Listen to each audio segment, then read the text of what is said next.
안녕하세요. 모티로그입니다. 오늘은 존 볼턴의 백악관 회고록 그 일이 일어난 방이라는 책을 준비했어요. 먼저 존 볼턴에 대해서 잠깐 알아보는 시간 가져보도록 하겠습니다. 존 볼턴, 전 미국 국가안보보장회의, 즉 국가안보보좌관, 1948년 미국 볼티모어에서 출생했다. 예일대학교 최우수 졸업생 출신으로 예일 로스쿨에서 법학 박사 학위를 취득했다. 그는 트럼프 대통령의 국가안보보좌관을 지냈다. 2005년부터 2006년까지 주유엔 미국 대사로 일했다.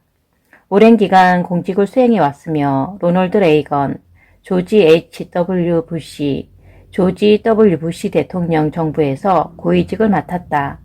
또한 변호사로서 워싱턴 DC에서 1974년부터 2018년까지 정부 재직 기간을 제외하고는 줄곧 개인 법률 사무소를 운영해 왔다.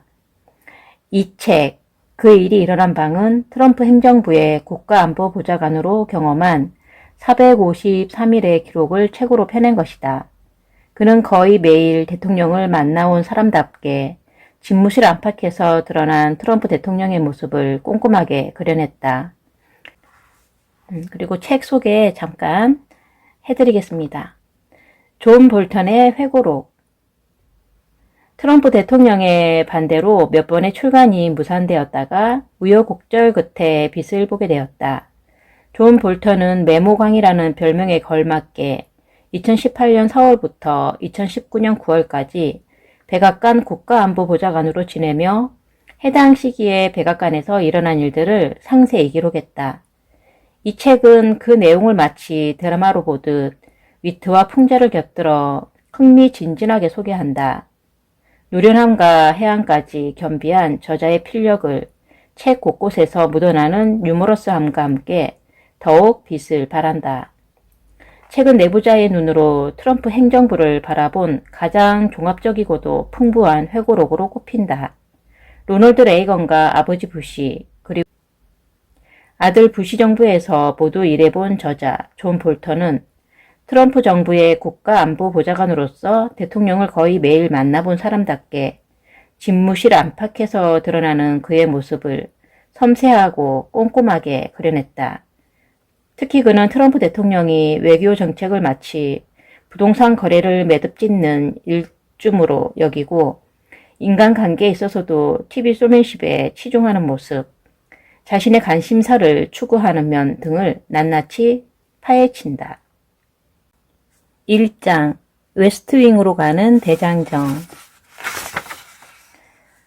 직업으로서 국가안보보좌관의 매력 중 하나는 복잡하기 그지없는 데다 셀 수 없이 많은 도전에 처한다는 점이다.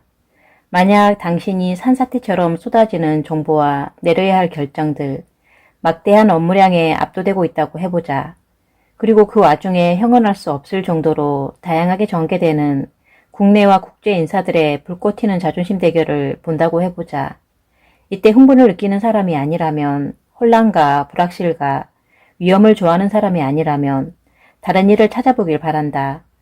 이 일은 사람의 심장을 뛰게 만드는 흥미진진한 일이다.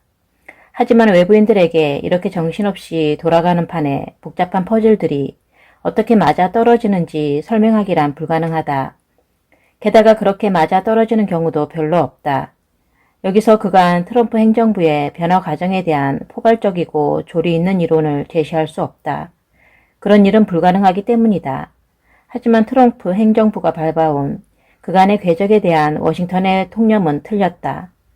지적으로 게으른 이들의 마음을 끄는 일반적인 통념에 따르면 트럼프는 언제나 그렇듯 괴짜다.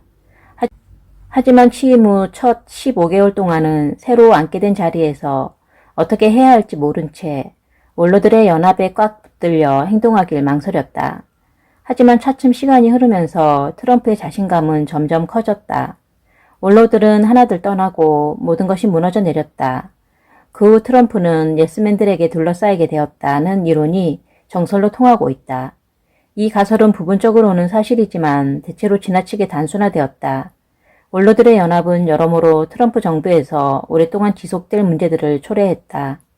고매한 이들이 주장하는 것처럼 원로들이 트럼프를 제어하는 데 성공했기 때문이 아니라 정확히 그 반대로 했기 때문이다.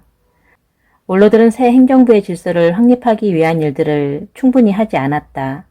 반면 노골적으로 자기 입속만 차리면서 트럼프가 세운 분명한 목표들 중 많은 것을 묵살해버렸다.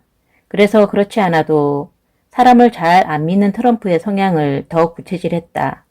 이는 나중에 새 행정부에 합류해 대통령과 함께 적절한 정책 결정에 대해 대화를 나눠야 하는 이들의 업무를 훨씬 더 힘들게 만들었다. 나는 오랫동안 국가안보보좌관의 역할은 대통령이 내려야 할 결정들에 대해 대통령에게 어떤 선택권이 있는지 이해할 수 있도록 돕는 것이라고 생각해왔다. 그리고 그렇게 내려진 결정들이 적절한 관료체제에 의해 실행되도록 보장하는 것이라고 생각해왔다. 국가안전보장회의 절차는 분명 각 대통령마다 다르다. 하지만 내가 앞서 말한 바가 바로 이 과정에서 이뤄내야 할 대단히 중요한 목표다. 하지만 원로들의 연합은 트럼프에게 별반 도움이 되지 못했다. 때문에 그는 사람들의 동기를 미리 짐작하고 그들이 뒤에서 음모를 꾸민다고 의심했다. 그런데다 이 방대한 연방정부를 운영하는 건 고사하고 백악관의 운영에조차 경악스러울 정도로 아는 게 없었다. 트럼프의 이런 사고방식이 전적으로 원로들의 책임만은 아니다. 트럼프는 원래 그런 사람이니까. 나는 트럼프가 자신에겐 본능적으로 행정부를 운영할 능력이 있다. 해외 지도자들과의 사적인 관계에 의지해 국가안전보장 정책들을 세울 수 있다 라고 믿는 사람이라는 점을 알게 되었다. 거기다 그는 항상 텔레비전을 쇼맨십으로 최우선으로 생각하는 사람이기도 했다. 본능, 개인적인 인간관계, 쇼맨십은 모든 대통령이 보유한 직무 목록에서 빠지지 않는 항목들이긴 하다. 그러나 그게 전부는 아니지 않나? 분석, 계획, 지적인 수양과 엄밀함, 결과평가, 정책 방향, 수정 등도 역시 국정 운영에 절대적으로 필요한 요소들이다. 다른 것들에 비해 상대적으로 덜 화려하긴 하지만 번드레한 외모만을 내세워 일을 하는 데는 한계가 있는 법이다. 따라서 조직이라는 관점에서 보면 트럼프의 대통령직 인수 과정과 그 후 취임 1년이 넘어가는 동안 돌이킬 수 없을 정도로 많은 실책들이 있었던 점은 부인할 수 없는 사실이다.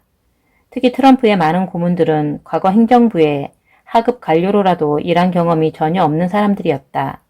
그런데다 새 행정부가 들어선 즉시 제2의 천성처럼 익혔어야 할 공식 절차들을 결코 익히지 않았다. 트럼프의 팀원들 대부분은 정부의 운영 매뉴얼을 들춰보지도 않았다. 설령 읽어봤다 해도 그것으로 그들이 자동적으로 딥스테이트의 일원이 되는 건 아니라는 사실조차 깨닫지 못했을 것이다. 이 혼란의 한복판에 들어온 나는 트럼프 행정부가 들어선 첫 100일 동안 해결할 수 있었던 문제들이 그때까지도 산적해 있는 현실을 깨달았다. 직원들의 끊임없는 이직 또한 이 골치 아픈 상황을 해결하는 데 도움이 되지 않았다. 홉스의 만인의 대한 투쟁과 같은 백악관 분위기도 마찬가지였다. 홉스가 인간의 삶에 대해 고독하고 불쌍하고 고약하고 야수 같고 짧다라고 묘사한 표현이 백악관에서의 공직 생활과 정확히 일치한다고 하면 가장일 것이다. 하지만 그들의 재임 기간이 끝났을 때 많은 핵심 보좌관들이 그렇게 느꼈을 것이다. 내가 전에 쓴 나는 굴복하지 않는다라는 책에서 설명했듯이 정부에서 일할 때 나는 항상 내가 근무하는 관료 체제 내에서 최대한 많은 정보를 흡수해서 좀 더 순조롭게 목표를 달성하는 방식으로 성과를 내왔다. 항상 내 목표는 내가 속한 조직의 회원증을 따내는 것이 아니었다. 그 조직을 이끌 수 있는 운전면허증을 따는 것이었다. 그러나 나의 그런 사고방식은 트럼프 행정부에서는 유별난 것이었다. 나는 트럼프 취임 초기에 웨스트윙을 몇 번 방문해보고 새 행정부와 내가 그간 근무해온 과거 정부들 간의 차이가 충격적으로 크다는 사실을 깨달았다. 어느 날 있었던 특정 사안에 대한 새 행정부의 조치는 그 다음날 혹은 그 다음날 한 조치와 조금이라도 비슷하기는커녕 일관성 자체가 없었다. 그 점을 깨닫거나 신경을 쓰거나 해결하려고 관심을 가진 사람조차 거의 없어 보였다. 거기다 그런 상황은 그다지 나아질 기미가 보이지 않았다.